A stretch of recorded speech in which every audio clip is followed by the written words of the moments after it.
जय हिंद साथियों। सबसे पहले आपको और आपके परिवार को नए साल की बहुत बहुत मुबारकबाद।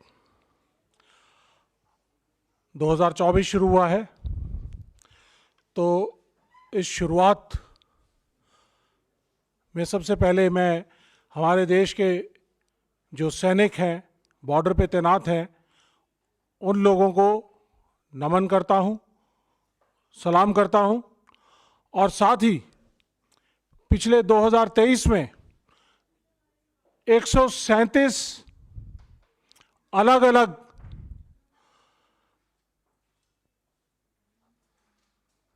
टेररिस्ट के खिलाफ लड़ाई लड़ते हुए या बॉर्डर पर अपनी ड्यूटी के दौरान 137 इंसिडेंट्स में तकरीबन 104 हमारे जाबाज सैनिकों ने जो शहादत दी है, उनको नमन करता हूं, सलाम करता हूं और कांग्रेस पार्टी की तरफ से उनको श्रद्धांजलि। साथियों, आज का मुद्दा बहुत ही गंभीर है। युवाओं से, देश की सेनाओं से, देश की सुरक्षा से जुड़ा हुआ है। जैसा आपको मालूम है, अग्निपथ स्कीम, जिसके तहत अग्निवीर सैनिक भर्ती किए जा रहे हैं, ये देश की सुरक्षा प्रणाली के साथ बहुत बड़ा खिलवाड़ है, घातक है और देश की सुरक्षा के लिए सही नहीं है। इसके दो बड़े पहलू हैं। अग्निपथ स्कीम 2022 जून में आई।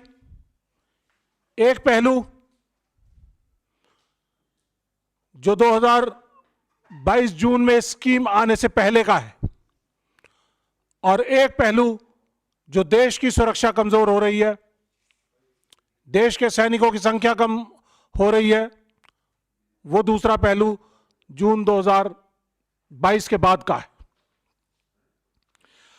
आज हम मोटे तौर पे फोकस करेंगे जून 2022 से पहले वाले मुद्दे में, जो एक बेरोजगारी, अपमान, निराशा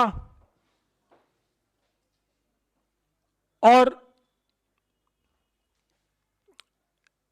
पेन की, दर्द की एक बड़ी भयावह कहानी है।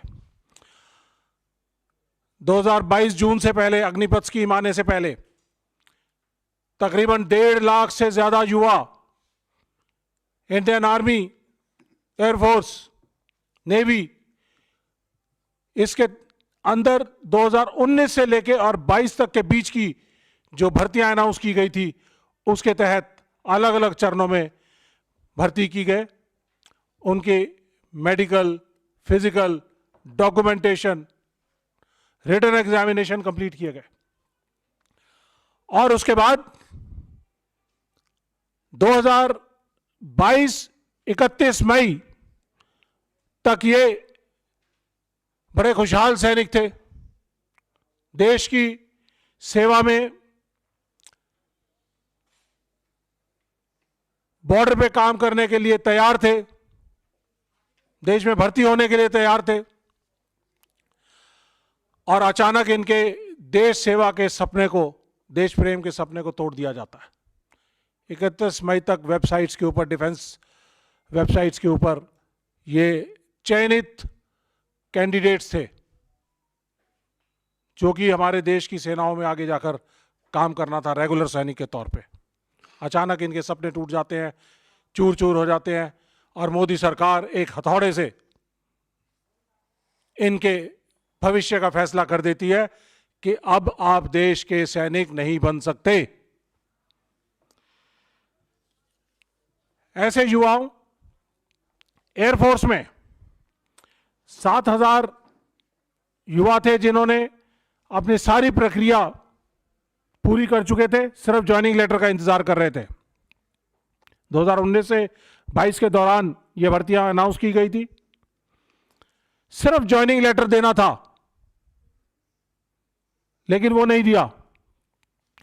इसी तरह से नर्सिंग असिस्टेंट आर्मी में, जो कि मेडिकल कोर है, उस मेडिकल कोर को अग्निपथ स्कीम के दायरे से बाहर रखा गया। आर्मी ने जो प्रेस कॉन्फ्रेंस, डिफेंस ने जो प्रेस कॉन्फ्रेंस की थी, उसके अंदर कहा गया कि आइंदा जितने भी सैनिक भर्ती होंगे वो अग्निवीर होंगे, लेकिन आर्मी मेडिकल कोर के अंदर, आर्म्ड फोर्सेस की जो मेडिकल कोर है उसके अंदर रेगुलर भर्ती ही होगी। ऐसे 2500 नर्सिंग असिस्टेंट जो कि तैयार थे, भर्ती होने के बाद ज्वाइनिंग लेटर्स की इंतजार कर रहे थे, उनको भी कैंसिल कर दिया गया। उनको तो कम से कम रोजगार आगे दिया जाता, देश की सेवा का मौका दिया जाता, लेकिन नहीं दिया। जैसा कि आपको मालूम है कि जब ये अग्निपथ स्कीम लाई गई, जैसा कि आप सबने देखा होगा कि उस समय के सेना अध्यक्ष जनरल एम.एन. नरवाने, उन्होंने अपनी किताब के अंदर कुछ दिन पहले एक खुलासा किया कि अग्निपथ स्कीम देश की सेनाओं को चौंका देने वाली स्कीम थी। ये उनकी मांगी हुई स्कीम नहीं थी, उनकी रिक्वायरमेंट नहीं थी। वो नहीं चाहते थे कि कोई भी अग्निपथ स्कीम के तहत अग्निवीर भर्ती हो, वो रेगुलर सेना चाहते थे, क्योंकि दो वेस्टर्न और ईस्टर्न बॉर्डर के ऊपर हमारी सेनाएं लड़ रही हैं, और इंटरनल सिक्योरिटी का आधा हिस्सा, तो 2.5 फ्रंट बैटल बोलते हैं इसको, वो लड़ रही हैं। तो हमें कॉन्ट्रैक्ट वाली फौज नहीं चाहिए थी, हमें रेगुलर सैनिक चाहिए थे। उन्होंने यहां तक भी अपने वक्तव्य में कहा कि ये जो चौंका देने वाली स्कीम आई, उसके तहत सिर्फ 20,000 रुपए में अग्निवीर को भर्ती करने का प्रपोजल था, जिसे उन्होंने बहुत ही मशक्कत से लड़ झगड़ कर मोदी सरकार से 30,000 कराया। आपको मालूम होना चाहिए कि रेगुलर सैनिक जो है वो जब सेना में भर्ती होता है तो 45,000 से ज्यादा उसको तनख्वाह मिलती है और बहुत सारे बेनिफिट मिलते हैं। अग्निवीर को उससे महरूम रखा गया। लेकिन यहां पे मुद्दा, सबसे बड़ा मुद्दा यह है कि हमारे देश के बेरोजगार युवाओं को एक सपने से महरूम किया गया, देश सेवा के सपने से महरूम किया गया। चयनित होने के बाद भी 1.5 लाख से ज्यादा युवाओं को ज्वाइनिंग लेटर नहीं दिया गया। आर्मी में तकरीबन 97 भर्तियां की गई 2019, 20, 21 में, उन सबको रद्द कर दिया गया।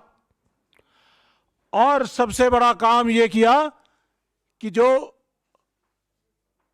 आवेदक थे उनसे 250 रुपए पर फॉर्म लिया गया, और इस 250 रुपए फॉर्म के कलेक्ट करने के एवज में 50 लाख से ज्यादा बच्चों से तकरीबन 1 करोड़ 100 करोड़ से ज्यादा पैसा इकट्ठा किया गया।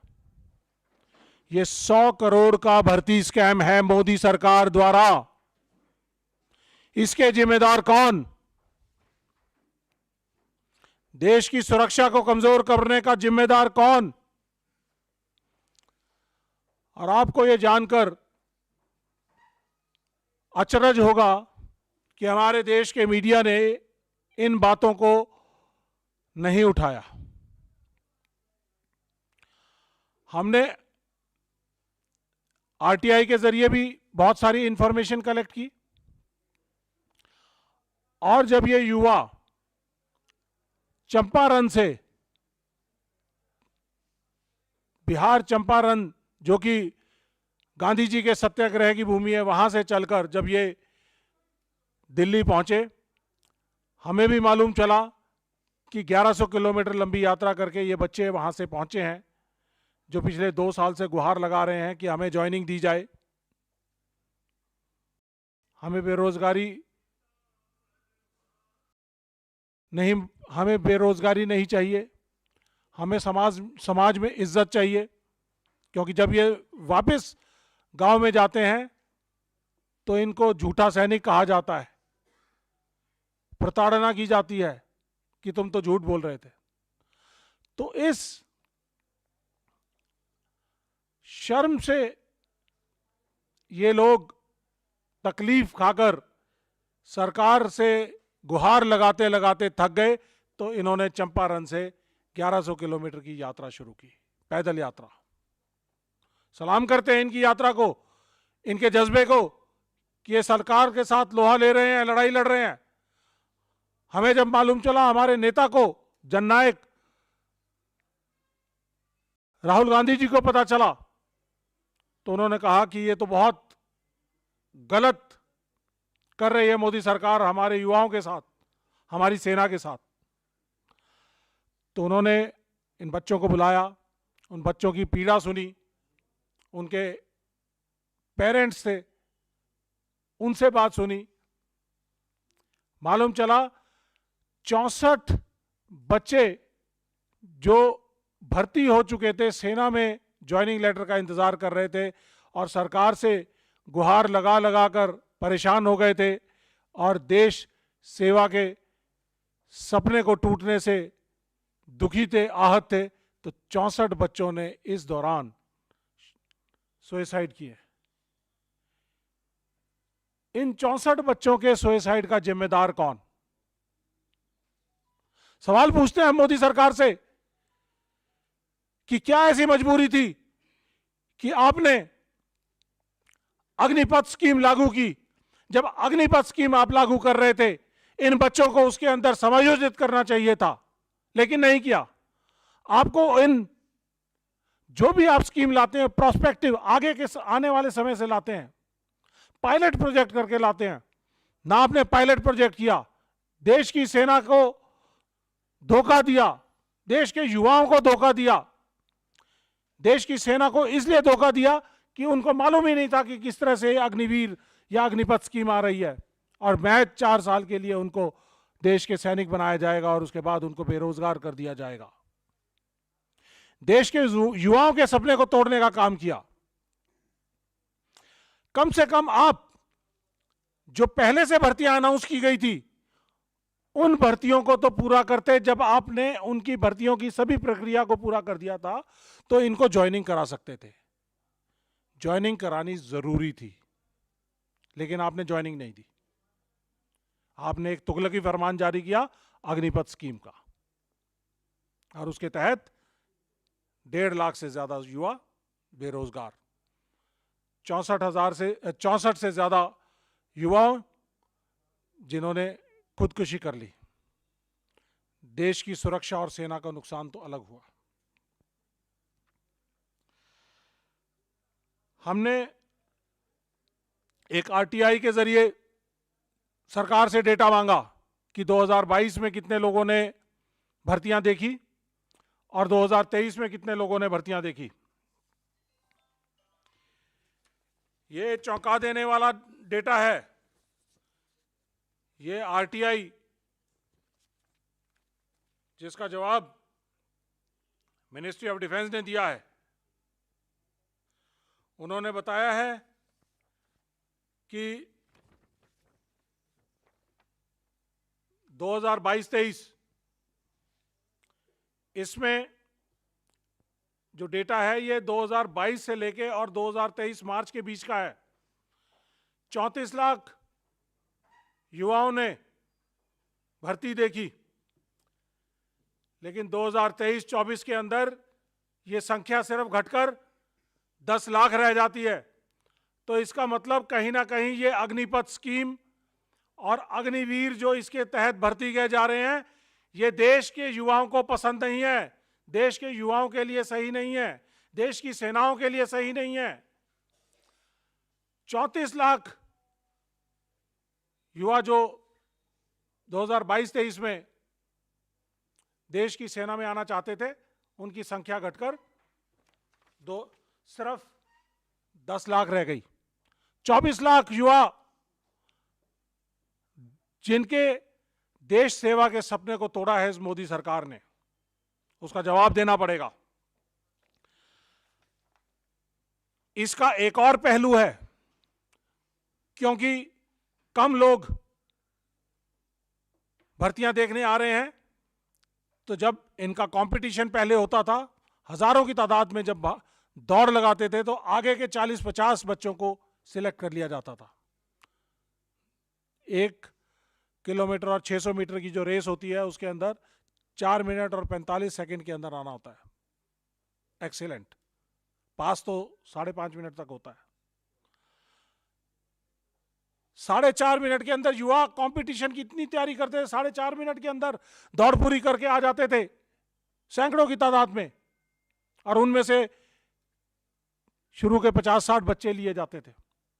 आज 6 मिनट तक खुला रखते हैं एनक्लोजर को कि कोई तो पहुंच जाए। कंपटीशन कम हो गया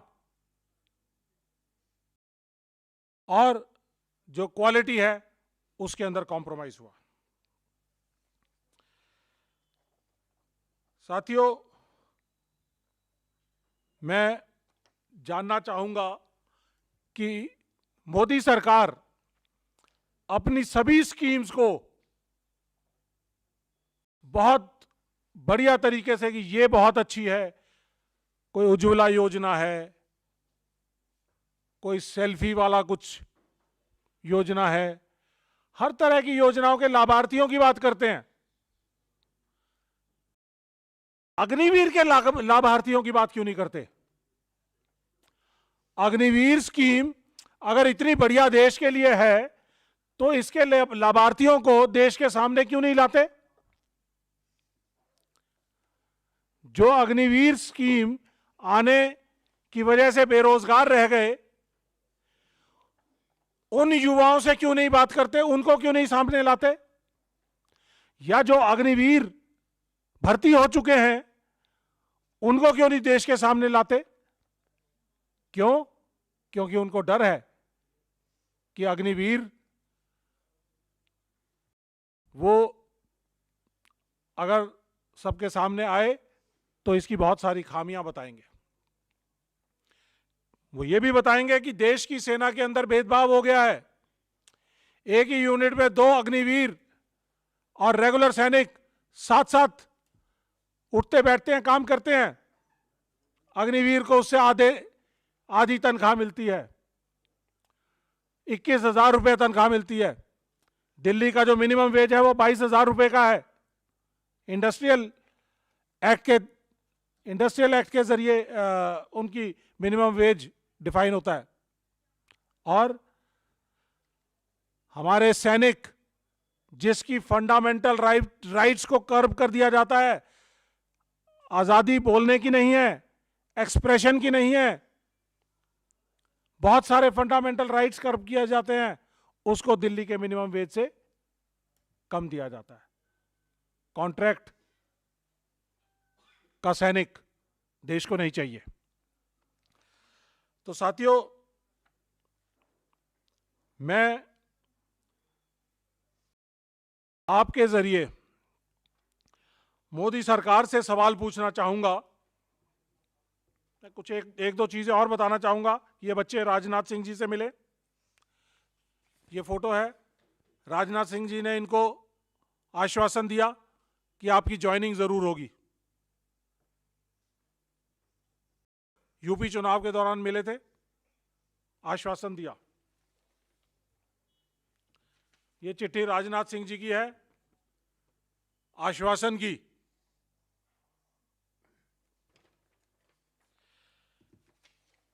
ये नर्सिंग असिस्टेंट, जिनको रेगुलर सैनिक के तौर पे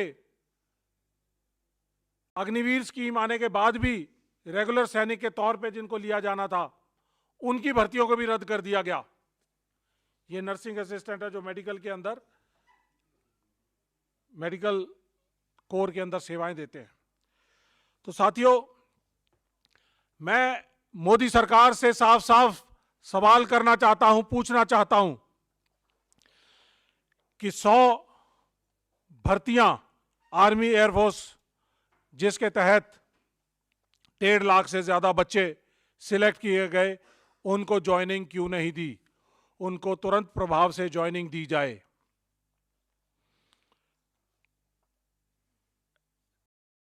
भर्ती फीस के नाम पे जो 100 करोड़ रुपए से ज्यादा का पैसा आपने इकट्ठा किया है, उसका देश को हिसाब दिया जाए कि ना तो भर्ती हुई, ना फॉर्म फी वापस हुई। बेरोजगारी, निराशा, अपमान साथ में मिला। मैं पूछना चाहूंगा कि 64 युवाओं के सुसाइड का जिम्मेदार कौन, और इनके जो परिवार टूटने का, परिवार को जो अपने पास पड़ोस से जो आत्मग्लानि और शर्म मिल रही है, उसका जिम्मेदार कौन?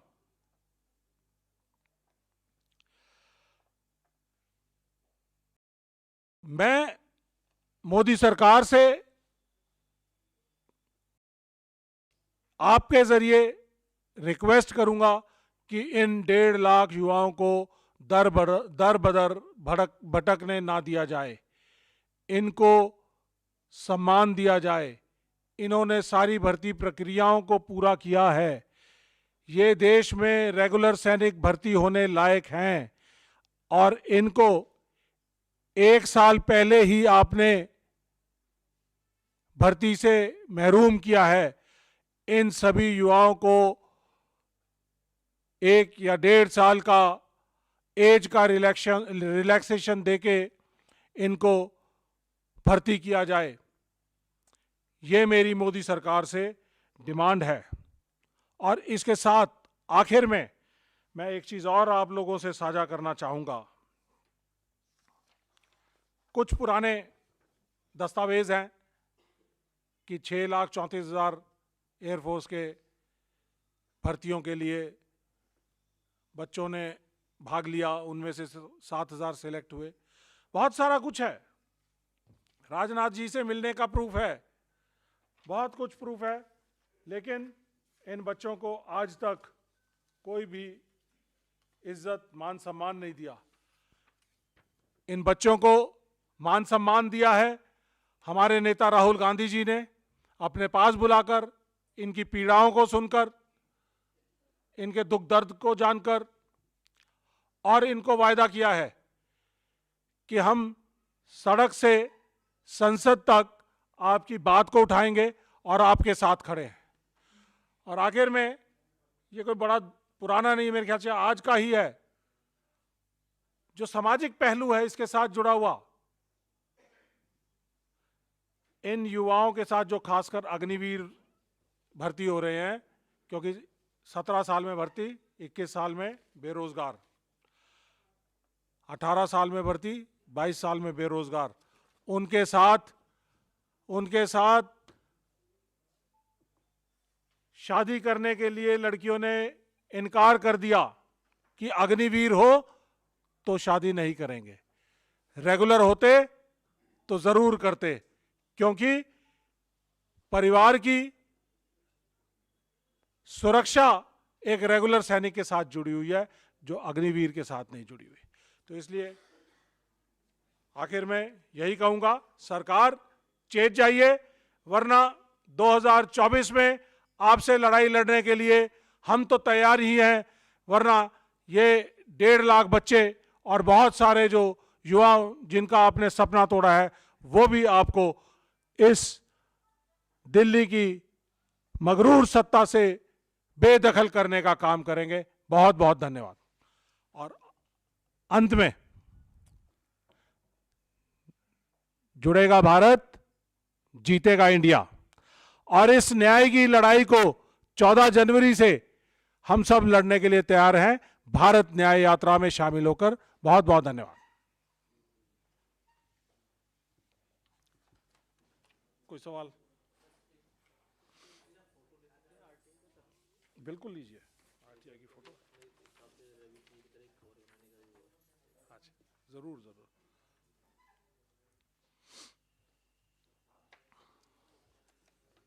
कोई क्वेश्चन? आप लोगों को ये भी जानना जरूरी है कि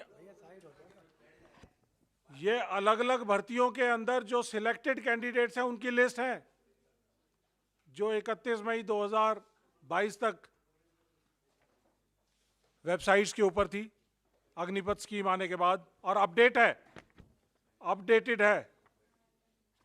और 2022 में ये स्कीम आने के बाद इनको वेबसाइट से हटा दिया गया। कोई सवाल? सवाल ना होने का मतलब है कि आप एग्री करते हो इस सारी बात से।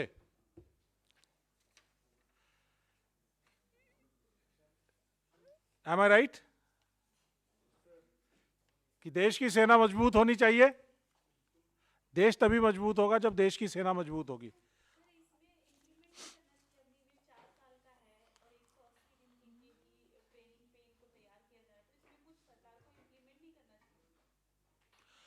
देखिए, इंप्लीमेंट सिर्फ एक ही चीज हो सकती है कि सभी को रेगुलर सैनिक बनाया जाए। देश की सुरक्षा तभी हो पाएगी। 4 साल का सैनिक, 6 महीने की ट्रेनिंग, 1/3 ट्रेन्ड सोल्जर और 4 साल में वापस आने वाला सोल्जर, वो देश की सुरक्षा नहीं कर सकता। और आपको ये जानकर हैरानी होगी कि देश में 6 महीने पहले पहला बैच अग्निवीर का आया। 6 अग्निवीर अभी तक जिनका देहांत हो चुका है, जिनमें से 2 शहीद हैं। शहीद मतलब 2 बॉर्डर पर लड़ते हुए शहादत पाई, और 4 ऐसे हैं जिन्होंने सुसाइड किया है। इतना ज्यादा सुसाइड का रेट फौज में कभी नहीं था, क्योंकि उनको मेंटली और फिजिकली ट्रेनिंग देके मजबूत बनाया जाता है। ऑल वेदर सोल्जर बनाने के लिए 6 से 7 साल लगते हैं हमें एक सोल्जर को तैयार करने के लिए। और आजकल टेक्नोलॉजी का ज़माना है।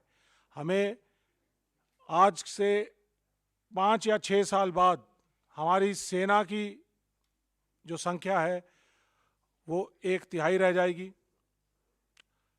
सेना में तकरीबन 1/4, बची हुई सेना में 1/4 से ज़्यादा अग्निवीर होंगे। और हमारे मिसाइल का बटन दबाने के लिए भी सही तरीके से हमारे पास ट्रेंड सोल्जर नहीं होगा। इक्विपमेंट को मेंटेन करने के लिए हमारे पास सही सोल्जर नहीं होगा। रेडार्स को, हेलीकॉप्टर्स को, रेडार्स को मेंटेन करने के लिए हमारे पास सोल्जर नहीं होगा।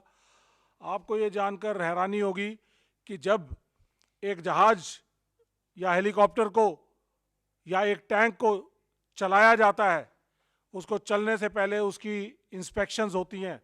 इसी तरह से मिसाइल्स को जब चलाया जाता है उससे पहले उनकी इंस्पेक्शंस होती हैं। और कम से कम 15 से 20 लोग अलग अलग इक्विपमेंट को पहले सर्टिफाई करते हैं, तभी वो चल सकता है, नहीं तो वो चल नहीं सकता। तो कौन सर्टिफाई करने के लिए ट्रेंड सोल्जर होगा, ये आपको सोचना है। Thank you.